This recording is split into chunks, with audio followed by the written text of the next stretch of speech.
Hey everyone, welcome to the Inspire Speaker Series event with Dr. Lee Cronin. My name is Krish Parekh, and I'm the founder and president of the Inspire Speaker Series. Before we begin, we'd like to introduce our speaker, Dr. Cronin, and share some words of gratitude as well as explain how this event will work. So, Lee is the founder and director of the Cronin Group, one of the world's largest multidisciplinary chemistry research labs with an annual revenue of millions of dollars. Hey everyone, welcome. He and his team use artificial intelligence, genetic algorithms, and biochemistry to synthesize man-made life forms, simulate the unbiased origin of life, and also work towards creating machines which can universally reproduce chemistry. Thank you so much for coming to our event today, Dr. Cronin. It's a real pleasure to be here. I'm looking forward to speaking to everybody. Thank you. We'd also like to thank our club advisor, Mrs. Martin, for her invaluable guidance and support, as well as our ISS event team for putting in the hard work to make this a reality. The way this event will work is that we'll begin with a 20 to 30 minute presentation from Dr. Cronin on his research and career tips. And then we'll use the remaining time for an audience Q&A where you can submit your own questions. Dr. Cronin, would you like to begin your presentation? Sure. Let me just do the screen share. So thank you very much for inviting me. I'm glad to have made it. Can you see my screen? Yeah. Great. So I'm going to talk. I'm going to talk for about 25-30 minutes. I've got a fair number of slides. Don't let that worry you, because if you want the slides, I can send the slides to anybody who's watching this, as long as you keep them for your personal use. And what I want to talk about today is the type of chemistry we're doing in Glasgow, a bit of chemical philosophy, origin of life, where we are in the universe. But really, the thing I want to talk about today is how you can control chemistry and matter, and how I kind of got on that path. So I think the most important thing that I want to kind of install, if you like, or ask you guys is, what do you think? Do you like chemistry? Does chemistry seem scary? How do you think we're going to get access to new drugs and materials in the future? And what do you think is the kind of missing link in the chemistry laboratory that we see today? And I'll try and take you through some ideas from that. So my talk is called Digital Chemistry and Drugs on Demand Using 3D Printing, but it's a bit more than that. But it's really about how I got into this entire area of controlling and building robots to do chemistry. But a little bit about my group first, the mission of my lab. So my lab is we want to do a kind of four things. We want to make inorganic life, that is, develop new life forms based on non-carbon building blocks. We realized that when we were starting on that quest, that manual labor was too much. There was too much labor to be done to do it manually. We realized that we had to start to think about how we could digitize chemistry. And in the process of building and conceiving a search engine for chemistry to find the origin of life, we realized we could digitize chemistry. And our vision is that all molecules and drugs will be discovered and manufactured by robots by 2040. But wait, I don't mean that robots will replace the chemist. I mean that robots will do the gooey, unsafe, boring parts, and that chemists will be very much in control of making the drugs. It's just we'll make more drugs more quickly, more effectively. We're using robots and computers to control the robots to do the chemistry. And I thought to myself, well, hang on, could we turn it around? Could we use chemicals to do computation? So something I've been doing in my group for the last few years is to build chemical computers that can solve really quite complex mathematical problems. And I kind of quip a lot that we're going to try and build a chemical computer to compete with a quantum computer. That's not quite right. Chemical computers, if they work, will be different to quantum computers, but have some similarity. And I can discuss that in questions if people are interested.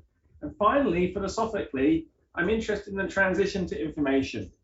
How does a universe that, you go from the Big Bang to the formation of stars and then planets and then biology, how does that process allow the creation of life that ultimately creates it becomes intelligent and can construct a language and an alphabet and write things down? And only arguably, we are the only life form in the universe. When humans first started to write things down, that was when really we became information processing in an abstract sense? So that's a really interesting question. And of course, we're not the only life in the universe. Well, it's my strong suspicion we're not, but again, we can discuss that later. So what am I talking about today? Well, I'm talking about how we might use robotics and computers to program chemistry. But wait, there's something really important to get across here. It's not just about taking a chemical, a robot and making it do chemistry. There's something that we need to think about. And the reason for this is that if you think about the internet revolution, what has powered the internet revolution has been obviously the physical infrastructure, and then the ability to code, and also now with the Internet of Things, we've got access to microcontrollers everywhere. So that has really enabled us to explode and build lots of devices, and 3D printers are a really good example. But the problem with chemistry is it hasn't changed in 200 years. We look at the top left here. By the way, may I just ask, can you see my movies running okay? Yes, we can. Thank you. So chemistry hasn't changed much in 200 years, but yet the vision for chemistry, that's the top left corner. But my laboratory, here's an example in the top right corner of a network of chemical reactors, the first chemical internet, if you like. And in the bottom, in the center, a microfluidic device we're building. And then on the left-hand side, this idea of having a 3D printer for chemistry. And then on the right-hand side is a production plant that pharmaceutical industry will be using for packaging pills.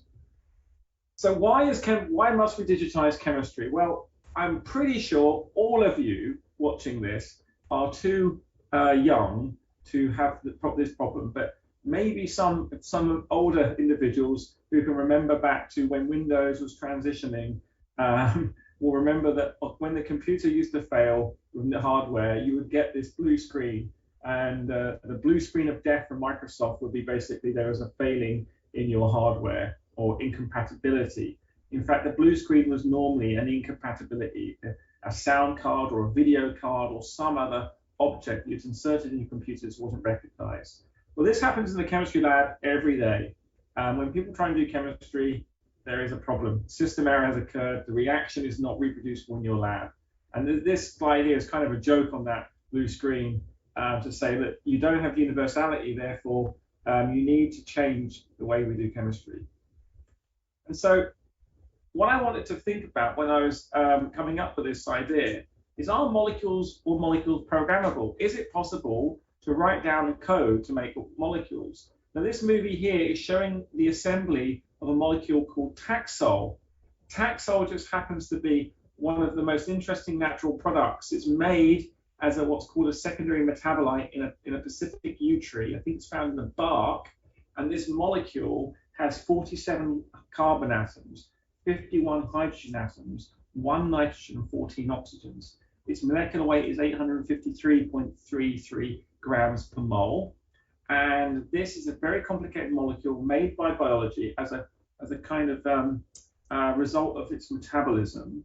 And this molecule also happens to be very good at stopping development of blood vessels next to cancerous tumors. So this molecule is very, very good if you have a tumor that's growing, of starving that tumor and stopping blood vessels forming. So what it's able to do is to literally cure cancer in some people. So there is a need for new molecules. Now this is where I'm going to speed up a lot in my talk. Please don't let it worry you. I just want to, I think, having time to have questions and talk about, let you ask me about, career choices. Why am I a scientist? What is it like? Is far more important than me telling you all about how wonderful all chemistry is, wonderful though it is. But let me just talk you through why we want to maybe speed up making molecules. Because right now we make molecules by hand. Problem is that chemical space is vast, right? And when I say here less than 0.00001% is searched, that is actually a lie. It's an exaggeration, okay? The amount of chemical space that's been searched is so small. We've made literally 200 million molecules that were well characterized, maybe 1 billion that's not so well characterized, but literally there are 10 to the 60 possible molecules at low molecular weight. Chemical hardware is expensive. Chemical databases are very specific. chemical synthesis and discovery is very hard. So we really want to think about how we could make it easier and quicker. And so a few years ago, I imagined that I could get a 3D printer, and I wondered if I could get a 3D printer to basically also print a test tube and also use the carriage that prints the test tube also as a pipette to add in chemicals into that test tube and do a reaction. And because I understood where that test tube was in my 3D printer, I knew the coordinates, I could use that as a kind of code. So with my team, we did a workshop many years ago in 2012, and you can see we're building a bunch of 3D printers when 3D printers weren't that common. These are rip wraps. And what we were able to do is build a 3D printer that was able to make a molecule using a code to customize chemistry. And that was really the start. Lots of my colleagues thought I was somewhat crazy because I was printing a plastic test tube. Just imagine a plastic test tube. Plastic melts, plastic catches fire. Glass is the best kind of material to do chemistry in. But the thing about using a 3D printed reactor is it allowed us control of the architecture. And so what we wanted to do, the idea is to basically not only control the architecture, but control the positioning of where we would put the chemicals inside the architecture. So this little movie here shows a 3D printer printing a kind of array of test tubes, if you like. And then it can then change the tool. And the idea would be then with a 3D printer to then put different chemicals into the device and do the chemistry. So the idea would be to combine software, 3D printing and chemistry, and app it. So can we do it? Well, first of all, we had to make a source code. We had to make a programming language for chemistry so the chemist would learn how to write code to do chemical operations. This sounds easy, but this has taken at least 8 years, and it's only now become simple enough so that the programming language is so powerful and so well expressed that the organic chemist is able to use it very, very easily. But when I started, I said to my group, well, hang on, I just want to make reactors that I can rotate, a bit like this Rubik's Cube. So to do chemical reactions like an encryption device, almost like encoding a safe or something. So one of the first things we started doing when we were trying to learn how to do chemistry and 3D printing is we started to create robots that would print the architectures, then these syringe in the reagents and do the reactions. Now, this is a bit fast. This is slightly confusing. Don't worry. It will become all become clear in the next 5 or 6 minutes. So this little slide here has some chemistry on it. Don't worry about it. Just see that all we're doing is we're mixing together some liquids, a yellow liquid and a blue liquid on the left-hand side. And on the right-hand side, we've changed the volume at which the reagents can mix together. And what we found is chemistry is controlled by volumes and concentrations. And by mixing these chemicals together in different concentrations, different volumes, we could get different molecules out without changing the chemistry, which is kind of cool. And we could also change the shape of the reactor, like I say, like this Rubik's Cube, and make a rotation system for rotating the chemistry around without pumping it. So what we've been doing in the lab is combining 3D printing to make the objects, control the geometry, print in the chemical reagents, and then control those with all these phrases here, control the ratios, control things called catalysts, which will activate a reaction, put in some sensors like a webcam or a microphone to listen to the reaction. And I gave a TED talk a few years ago where I suggested it would be easy to 3D print ibuprofen or make a drug in a 3D printer called ibuprofen. And I figured, given that I've given a TED talk saying that, I better jolly well go and make a 3D printer that can print a reactor and print ibuprofen. And here is a reactor which does exactly that. You can see on the left-hand side, ibuprofen is an anti-inflammatory drug. Okay, it's very simple. You can see that here we need 1, 2, 3, 4, 5 different chemicals. The reactor's down here, and what we had is we made a software that fabricated the reactor, and another software that actually added the chemicals together. So number 1 make the reactor, assemble the chemical kit, and number 2, do the chemistry. And the reason I'm showing you this is on this slide here, this is the first ever chemical code. This is the equivalent of when the first ever internet web page was made and someone had written hello world. Well, this is the first chemical code for making a molecule, where we were actually attaching COM ports to reagents and mixing them together. And this was, again, back in 2013. So then we had the idea, okay, we've got this 3D printer, can we make a kind of chemspresso for drugs? So could we 3D print modules and bring the chemicals together to make target compounds, a bit like a Lego or a kit for doing different chemistries, to make lots of different drugs on demand? In the same way you put your coffee pod into your coffee maker and press a button, could you do this with the chemistry? And the reason why we wanted to be able to do this is in the hardware. So when you put the chemistry in, the chemistry always behaves correctly. It's a bit like this this music box here. It's a mechanical music box. The sound is generated by this drum rotating and only plays one tune. So this is like the drum here is a bit like a 3D printed reactor. We want to be able to kind of print a precise reactor and then play it by pouring the liquids in. And to do that, we had to make a kind of chemical CAD to make these modules. And I've got a video here where I can show you this a bit more easily. So forgive me skipping these slides. And here is the video which shows, right? So you basically made some software and you just select the different things, the reactor, the volumes, and it will automatically, without you having to draw it with a mouse, you just select the bits you need, you press OK, and it will start to generate the reactor. And you can then print the reactor according to your chemical specification, your chemical code, and 3D print it and then add the chemicals and do the reaction. So it really is plug and play chemistry. This is quite a long video. I'm just going to speed it up a bit so you can see is you can make ever bigger modules. And this is just to make it easier for the chemist. Chemists are highly skilled doing chemistry. They don't want to spend all day doing 3D design, but if you can see here, look, this software just does it all for you. Okay, you just have to tell how many reactors you want and how they're supposed to be connected. But even that is automated now. Apologies for going a little bit fast.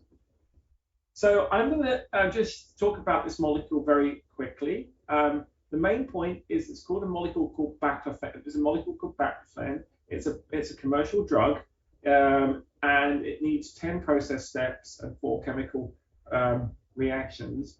And in the pharmaceutical industry, you make it in a dedicated facility. And what we wanted to know is, can we make this molecule outside of a factory, like a factory you could hold in your hand? And so we thought about how we would compress that down and take the reaction and break it in all the steps and make a conceptual layer, a digital layer, and a physical layer, and add them together. And what I'm showing you on the left-hand corner here, I know I've gone through the slide pretty quickly, but this here, this reactor with A, B, C, D, and E, is how you actually make the device. But what I'll do is I'll show you a little video of how it works quickly. So this is the first ever 3D printed system for making a drug. This video shows how it works. So you put in the first chemical, evaporate, add in a salt, add in another chemical, transfer it from one flask to the other flask internally. So it's all sealed. Keep adding chemicals in order, just like you would basically make a flat pack piece of furniture. And because there's only one option, it's very reliable. And then at the end, you make your material. So that's the idea. Okay, how to do it in practice. First of all, we 3D print the reactor. Then we add in the filters.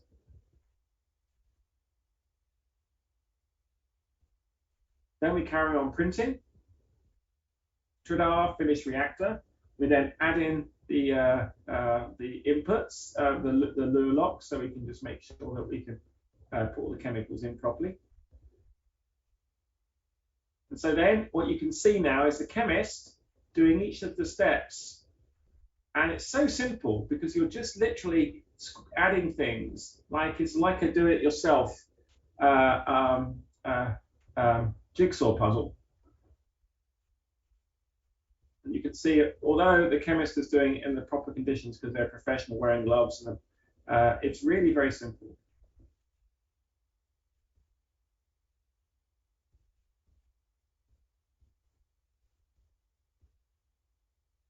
And so this carries on for a while, so I'm just going to take it forward to the end, and so you can see what happens. So the most important bit, if I get to the end of all the operations, it's there. So now we want to see if it actually works.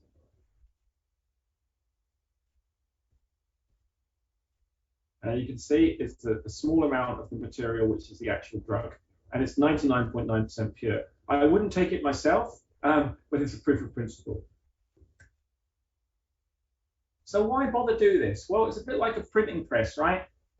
When the printing press was a revolution, but books went out of print and drugs go out of production. But now no books can go out of print because you just have the electronic copy. So we wondered if we could turn a reactor, a big chemical plant, into a reactor and 3D print it that way. So I think that I'm going to skip these slides here because I think what we want to do is, apologies, is go on to what I'm going to do is I'm going to take 2 minutes to talk to you about the next level of the robot, and then we'll come back round to the robot you might take to Mars. So what I've just said a moment ago is that you can 3D print reactors and do chemistry in them with a code. So you can do the chemistry in there. What can we do to help chemists in the research laboratory and in pharmaceutical companies exploring chemical space? Well, I came up with a new idea called the Chemical Processing Unit, CPU, or the ChemPU. And just like a normal digital computer, I realized that the chemical computer I built, or the ChemPuter, does a thing called computation. And computation is to chemistry what computation is to mathematics. In that computation is the act of taking a code and some input chemicals and precisely making the molecule you want every time reliably, without any intervention. So if the molecule is known, you can make it. And so what I needed to invent this, I needed to make a slightly bigger type of robot, which doesn't use 3D printing now, but uses glassware like a normal chemist. And this video here shows the glassware being assembled and us getting our finished robot. And the idea is we were able to take this code and program one robot now. So one robot to make lots of different molecules. And in this case, we were able to make 3 drugs in one robot without changing the hardware: nitol, rafinamide, and sildenafil. And that's, I think, a very important process. You can see here the reaction occurring in the center here, where you can see the yellow stuff in the bottom. All the pumps are working, all computer controlled. The reaction's now being finished, and now we're going to be separating the material. And what we now do is go through a process of purification steps to extract the desired molecule that we want to make it nice and pure and clean, so we can carry on doing the reaction. But see in the video here that everything is totally automated. There are no hands in this video. The chemist is in another room watching this using a webcam.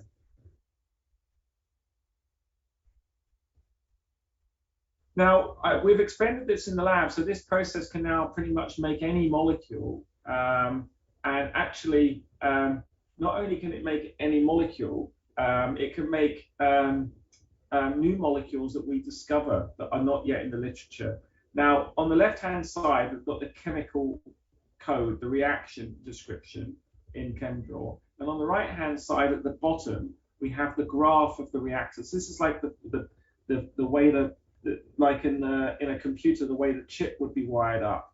And then the picture here just shows the actual robot and how the different parts, the reactor, the chromatography module, all the different flasks. But there's quite a lot of detail here that is relevant to professional chemists. But I think for you guys, although I could explain it and you would understand it, it's probably a lot of information to cram into 30 minutes. So I apologize.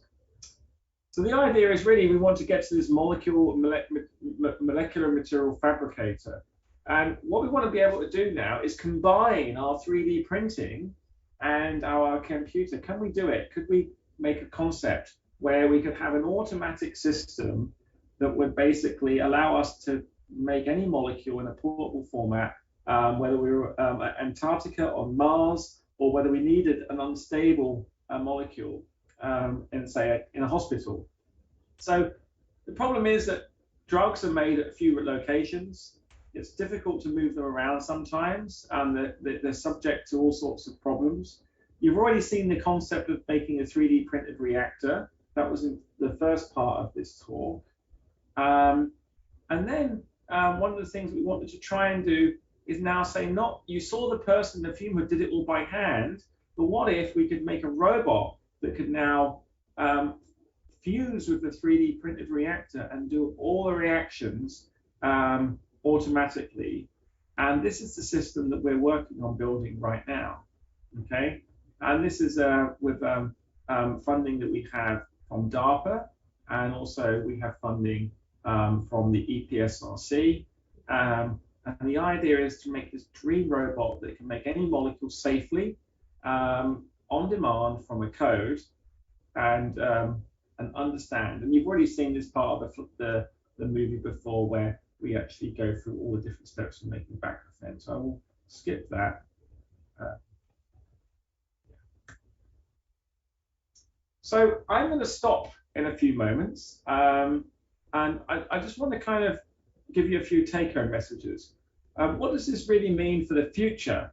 Well, New Scientist, which is a magazine in the UK, you might have in the US, went with this feature called 3D printing drugs. Now they're downloadable and you can print your own medicine.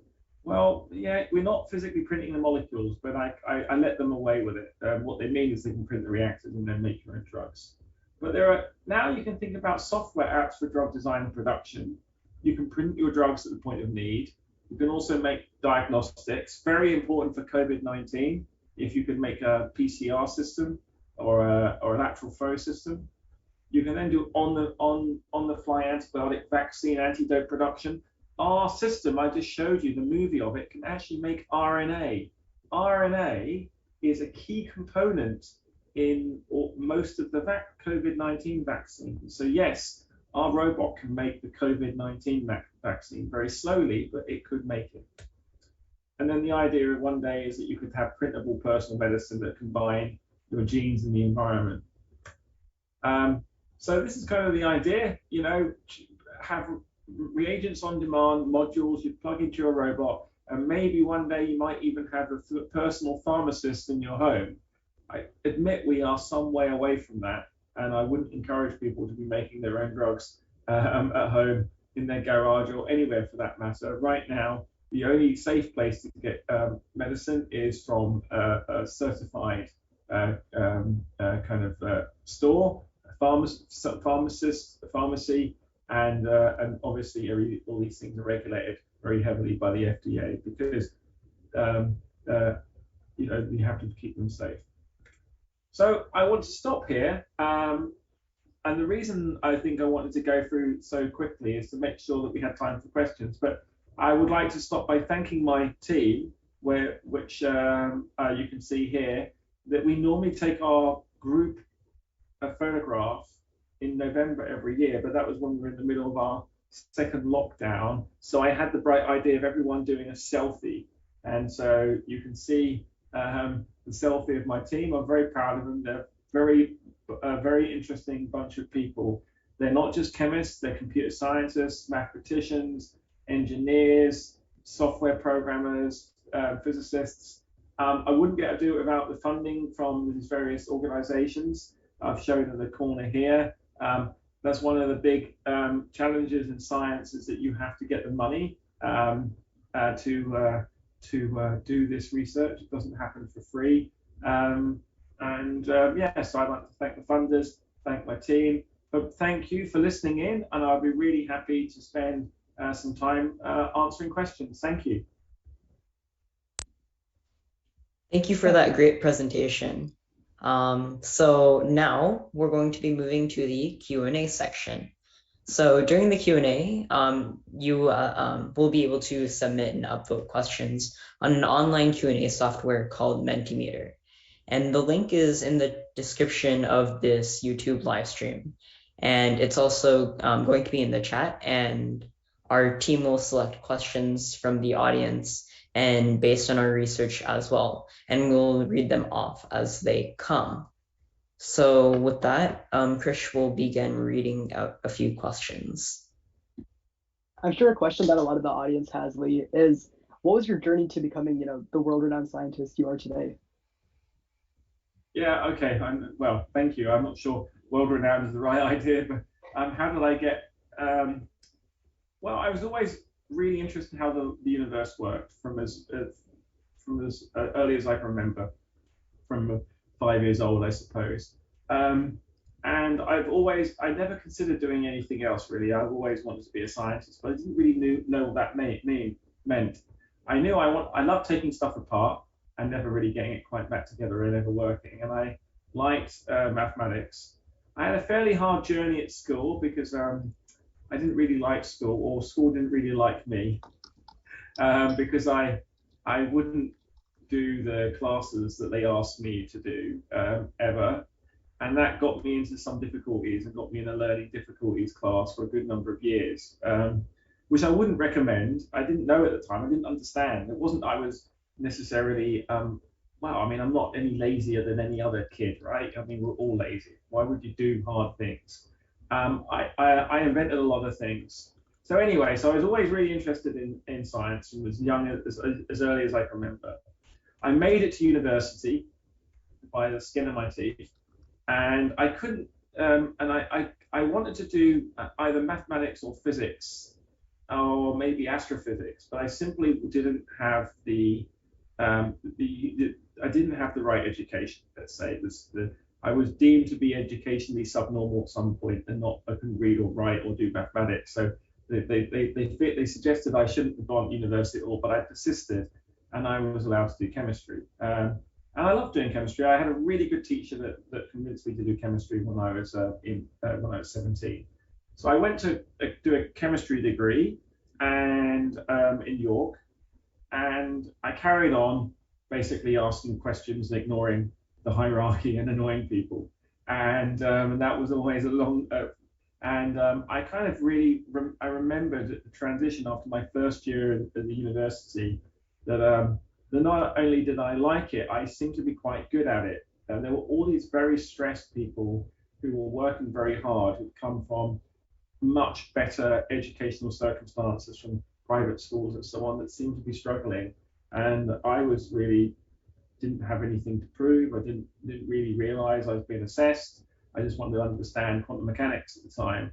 And so that interest just carried me through, blind, being a rebel, and people telling me I'm stupid was not a killer, right? It was really it was fine.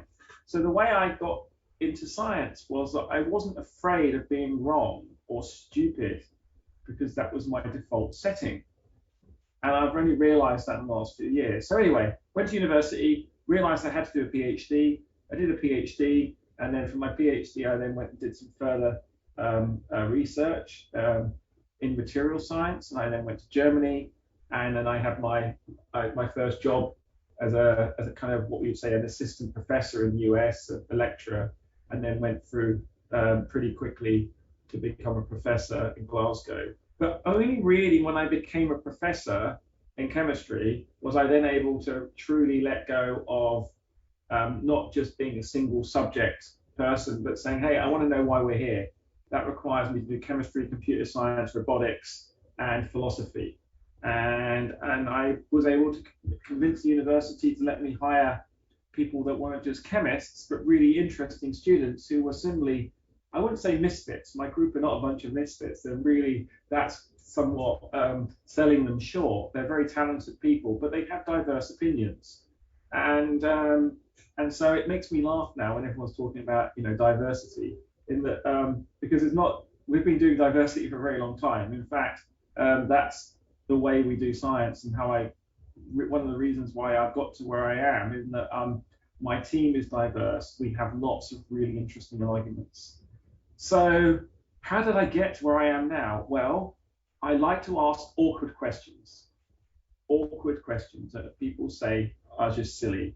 And if you're offending people who are experts, now I'm not saying experts as in, I hate the way that experts have been abused in the last couple of years. What I mean is it's very interesting sometimes to go to an expert and say, can you do it like this?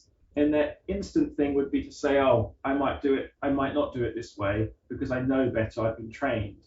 But as a scientist, I'm trained to prod and probe and push people to reflect on how they do stuff. That's a very long answer to a very short question. I'll stop there and allow you to ask more, and we can circle around if you want to.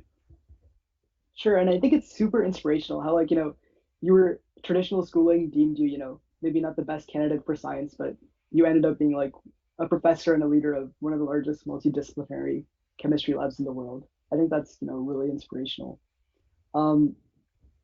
So if you were to give, general advice to any students who more specifically would like to pursue some sort of career in chemistry or like a combination of chemistry and like the chemical computing work that you do, what advice would you give them?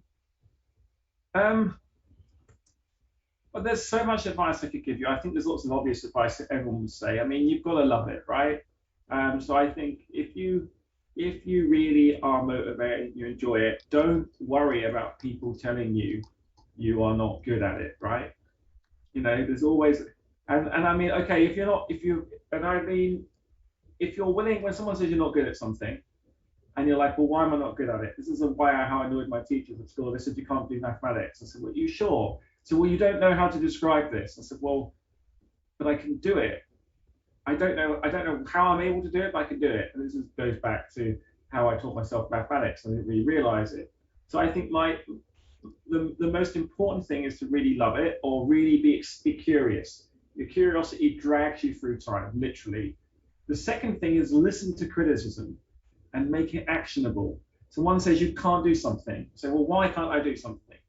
And if they can't give you a reason that you can understand, then maybe they're just putting up an artificial barrier and you can ignore it. If they say, you don't know how to do differential, differentiate, do second order differential equations. Say, okay, well, I'll learn how to do them, or show me. Or they say, you don't know the periodic table. Well, you can learn the periodic table. So I think that be interested, be critical. So when people give you feedback and say, can you do something? You'd be critical with yourself, just critical enough that you're able to learn more, not so critical that you have a confidence crisis. And so I think that's the best advice I can give you, and have fun doing it. I love being confused, right? And lots of people, it's something I find that some of the more prestigious institutions, people feel that they're not allowed to explain their idiocy. But that's what I'm trained to do, right? I'm trained to be an idiot. I just can tell you how big an idiot I am. And the real dangerous idiots cannot tell you how big an idiot they are. Do you know what I mean? It's like knowing the limits of the knowledge and what the questions are critically is really important. So don't be afraid. Taking criticism and learning from the criticism, whether you fail a test or you can't do an experiment or you don't understand a concept, is the way that you improve as an individual, and you can get to the really somewhere hard in science. If you're not thinking about it, you're not really in it. If you can just do it because you can short circuit it because you happen to be talented in some intuition of math and physics, that's not enough. So I think that's the best advice I can give. Like, love it, be curious, be self-critical, but not so self-critical you're just like crushing yourself. Critical enough to get up the step, get up the next rung on the ladder. And I think that goes beyond like, general field specific advice and, like even as advice for life in general, like definitely being critical and also being curious at the same time is very important. Some of our audience members were wondering if you could talk about your team's unique approach to creating life. Sure. Or artificial life, to be more specific. Yeah, well, I have, my team is really has classically had a hard time because I'd started, I didn't tell my team. It was a secret that the origin of life, artificial life, was the thing I wanted to do for many years. I just didn't tell them. And it then became obvious when I was looking at self-assembly inorganic experiments. And I think the main time I became honest about it is when, just before my TED talk in 2011, I gave a talk at TED Global in Edinburgh, one of those 18-minute talks, terrifying, in front of several thousand people. And I just went on to say, yeah, I'm going to make inorganic life. My thesis is very simple. I think that the transition to life is more simple than we could possibly imagine. It's not complicated. And they say that it's not vanishingly it's not kind of some improbable thing. It's easy. It's as easy as starting a sun. You know, I mean, although starting a sun is probably quite complicated, right? You need some hydrogen, you need some gravity. Oh, actually, it's quite simple. Fusion starts. So what I've been trying to do with my team is say, well, what is the simplest stuff we can do in the lab to look for a life form? But the problem is, the first thing we had to do with my team is we had to define what we were looking for. So everyone said, well, what's alive? Is a flame alive? I'll go and set fire to that over there. Look, we made life. Oh, what about a hurricane? If we make a storm, is that alive? And so we had to do some mathematics and think about what life does. And we had to come up with a new theory. And so, to put very simply, if you think about the standard model of physics, right, the way that we discovered a thing called the Higgs boson. Higgs boson is associated with the force of gravity. There must be a particle. So the way this worked is the physicists worked out this thing called the standard model. They then went from the standard model, were able to simulate what energy the Higgs boson comes at. They then designed the Large Hadron Collider at CERN, and they then went and did the experiments and found the absorbance. So my problem is like, okay, we want to know what we're looking for. We're looking for life. And what is life? It forced me to define life in the following way, to say living systems create objects that are more complex that can form randomly without information genetics, right? It's quite a hard concept. So basically life makes things like iPhones or watches or other bit complex molecules. And as a chemist, I realized there's a threshold in complexity that life can pass. So we suddenly knew that, so we had a theory for life. Then we were able to make a detector, okay, and simulate it. And right now we've got the machines running in the lab, and what we're doing is we're literally doing chemistry in these model earths, if you like, mixing in organic sand, mixing some organic material, very simple, oil, water, salt, and what we're looking for is complex molecules to start coming. And when we find complex molecules, we know we've made a life form. That's it compressed, super compressed into a few sentences. It will work. We will make a life form. Or I don't know if I will, but someone from my team will one day, I'm pretty sure. That's crazy to think that, you guys are looking into creating like new forms of life that, haven't been made by biology. One of the audience questions we got was, going back to your chemical synthesis and asking, how is the automatic chemical synthesis robot improved upon traditional methods of chemical production, and how will it change the world? Yeah, it will change the world. I didn't realize. I've been trying to explain for years, right? In that one of the problems I have it sounds like the kind of ideas I've been having. I probably only ever had one idea, right? This is the thing I'm realizing. But I've had one idea lots of different ways. When I was about, I don't know the exact age, I got my first computer when I was 9, I think it's an X81. Before that, I tried to build my own computer by ripping apart all the electronics in the house, such as it was, and to build what's called a state machine. So basically, I wanted to build myself a mini state machine, which was a machine I could put in a little program, and then I could put information into that, and it would do operations like basically an electronic calculator. I want to make my own electronic calculator, so I tried to do that, and I learned how to build a computer. And then my father got me this computer, and I was really dissatisfied with it. It just had BASIC, and I took it apart. I couldn't really do much with it. It was just one chip and a few other bits. I really couldn't see into the chip. So I kept designing my own computers on paper, big pieces of paper with tracing paper all over them to move things around on shift registers around and so on.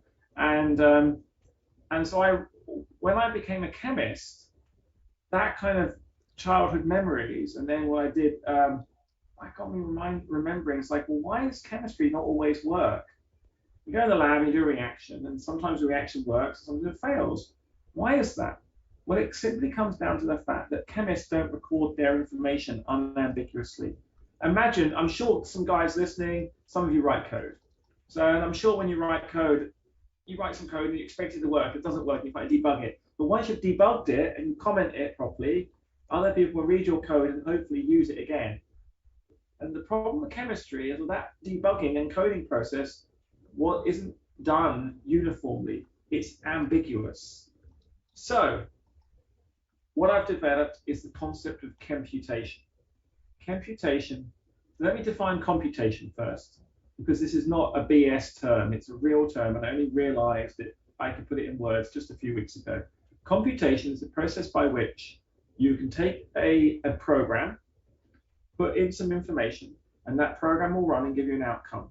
And that outcome will be reliable, it will work every time, irrespective of the hardware. So it's a bit like making an electronic calculator and running a program on that calculator and getting the answer.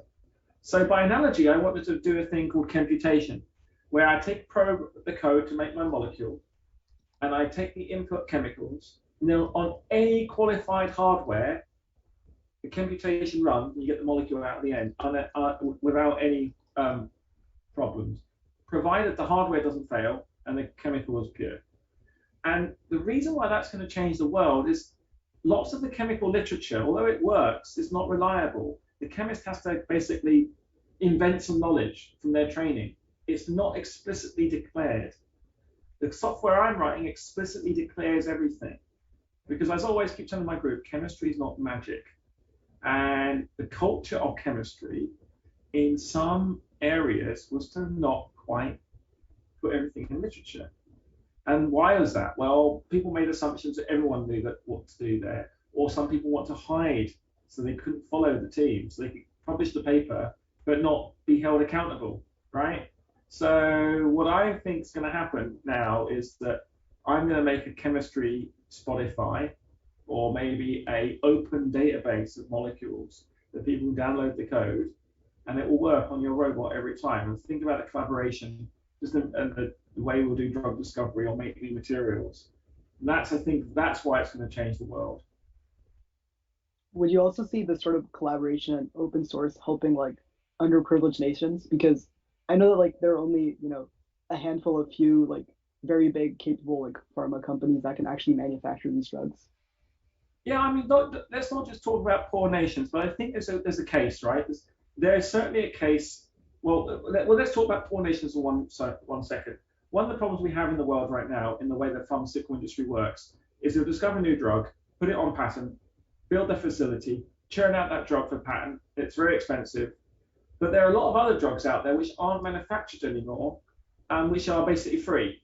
So one of the things you could have if you have better digital standards is that anyone can then access those patents that are now free, and as long as they're done safely, you can give people in the world access to drugs. So I think that's a very worthy aim, one thing I'd like to help happen. But another thing that I think is as important, if not more important, is if we have more reliable chemistry, and all the chemistry labs in the world, even the university labs, could contribute to that search, it'll just bring the cost of discovery down.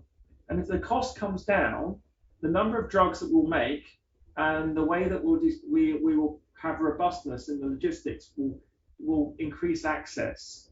And that's just, so chemistry is kind of the next digital frontier, if you like. Right now, all my competitors are doing the wrong thing, which I think is really hilarious. They're using AI to discover molecules. But the reason why they're doing the wrong thing, if you go back to the history of chemistry, there were the alchemists, right? The alchemists were just mixing potions together, turning lead into gold, whatever. But the alchemists didn't know what they were doing. They didn't understand atomic relationships of a periodic table. Only when you had the periodic table and the law of atomic relations could you basically start to make sense of the chemistry. Right now, because chemistry doesn't have a uniform standard code, people do machine learning and like the alchemists. It's all random. There's no context. They think there is because there's a language, a meta language, but they're wrong. But they'll be too late before I will be too far. It'll be done. I think it's fascinating how, your team has a different approach from what a lot of other chemistry labs are doing, but you guys are making really strong progress. And from your talk, it seems like, the way which you're going for universal chemistry computing seems like the way to go.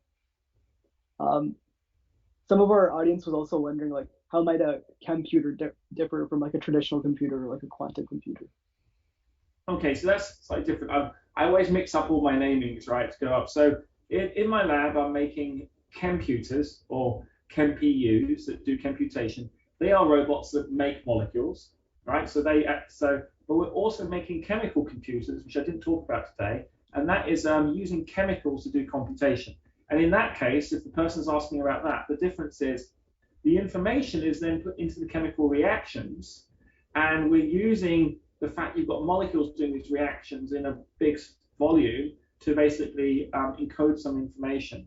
And what we've got to try and do is force those molecules, those reactions, to be shepherded in some particular way so they can act like a chemical state machine. And we've found a way of doing that. And we can solve combinatorial problems, which is kind of cool using this. It's very recent work. And we have a chemical computer that can solve quadratic problems. And actually, it's quite similar to how a quantum computer works. But a quantum computer uses supposition of quantum states, whereas a chemical computer uses a supposition of chemical states. And it's not instantaneous like a quantum computer, but our error correction is a lot easier. So it might be that chemical computers will be able to solve combinatorial optimization problems before some quantum computers, although it remains to be seen. I don't know enough about quantum computing. Quantum computing is really hard because of the error correction. And who knows when the hardware is going to be up to it. Is it going to be 1 year, 5 years, 10 years? My chemical computer works right now in my lab. That's interesting. Yeah, it's definitely, interesting to see how like, this computer, it differs from a traditional computer and a quantum computer, but it seems that it may beat quantum computers, at least in the short term, to the punch of these like really complicated equations. To make fun at the quantum computing, I mean, I got into trouble. Some of my friends are doing research in quantum computing. They're some of the smartest people on the planet. I mean, they really are very, very smart. The problem with quantum computing is it might not work. Okay? That's not saying that my friends who are some of the smartest people are dumb. They're not. What I mean is the reason why quantum computing might not work is it might not be practical. There is no question that we can, there are things that we can call qubits and they will behave and we can do simple experiments. It is true that there is a problem in that we don't know which theory is wrong, quantum mechanics or gravity, because it seems to be the physicists want to combine everything together. I'm not sure that that's absolutely needed, but let's assume quantum mechanics is okay, it's right, and quantum computing is allowed, seems so. The problem is the error correction, okay? And I think that's really the really hard to tackle. In our lab, we've got a hybrid chemical computer that uses a digital computer to make a clock, a chemical clock. And because we're able to make a chemical clock go tick tock, we can synchronize all the states, and that allows us to do our computational problem without losing the information. And that's one of the problems with the quantum computer. But we shouldn't compare the two. Quantum computing is an incredible discipline. It's had lots of money invested in it. Some of the best brains. I'm willing to bet something really remarkable is going to happen in that area. I'm not sure whether it's going to be exactly what we think. And there's lots of people selling snake oil as well in the quantum computing area. And so if you don't understand what they're talking about, then maybe it's not really what we think. Interesting. And then like going back to your computer, several people were wondering what language you program in. Could you describe how you created your own programming language and how it works with your robotics? Yeah, so for the computer, the programming language is really about understanding how chemistry works. So in a chemical reaction, there are four things you do, abstractions. There is the reaction, number one.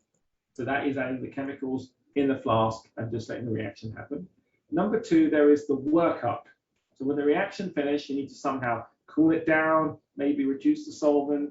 Number three will be the separation, purification, well, the isolation, sorry. So you've got reaction, workup, isolation.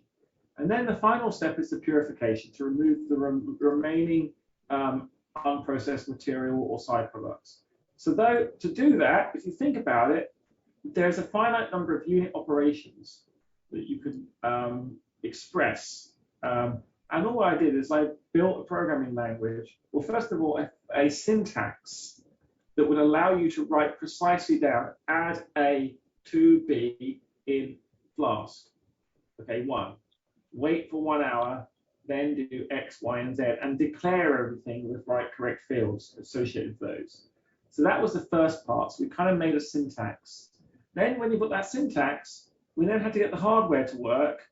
And so I actually invented the hardware at the same time I was reinventing the language. In fact, I built the language before I built, so I built the final version of the hardware, or not the final version. I built the prototype of the hardware that I knew could do all chemistry before I finished doing the language finally in my head, because I needed to understand it too. I do theory, but I do theory, I'm a kind of weird theorist, and I do theory by doing experiment. So people think I'm an experimentalist. I'm not. I'm really an experimentalist going, how the hell do I do this theory? And so I built the theory for the language there. So when I knew what unit operations I needed to do in the computer, I was able to then get my team, work with my team. My team did some real incredible magic there. They made the language harmonious. They basically made sure the mapping of the commands and the classes we developed worked, so the unit operations could be precisely expressed. And that's how we kind of built it. And what we're going to be doing in the next few months is we're going to release our language and our standards for free to the entire world, to make sure there are no barriers, to make sure that chemistry starts to become universal forever. Yes, I'm starting a company as well, because of course there is an opportunity there to make chemistry safer for everyone. But what's more important than the company, I think, and me, my ego in this, is to make sure that everybody has a standard way of doing chemistry. So we're literally making an HTML for chemistry, but not only that, we've made a kind of JavaScript as well. I didn't think I'd ever be like, JavaScript, yeah, it's the future, but JavaScript right now, hilarious, it runs the world. Got it. Well, we sure are looking forward to the day when, we'll have universal chemistry, which will allow, all sorts of breakthroughs in drug discovery and other molecules. And thank you so much for coming to the Inspire Speaker Series today, Dr. Cronin. Thanks for having me, and I hope you enjoyed the lecture and the Q&A. Yeah, thank you very much, everyone, for attending our event. And please make sure to check out our website, our Facebook group, and Instagram for more updates on our future speaker events. So, yeah. It's midnight here. So we did it. Hopefully that was okay for you guys.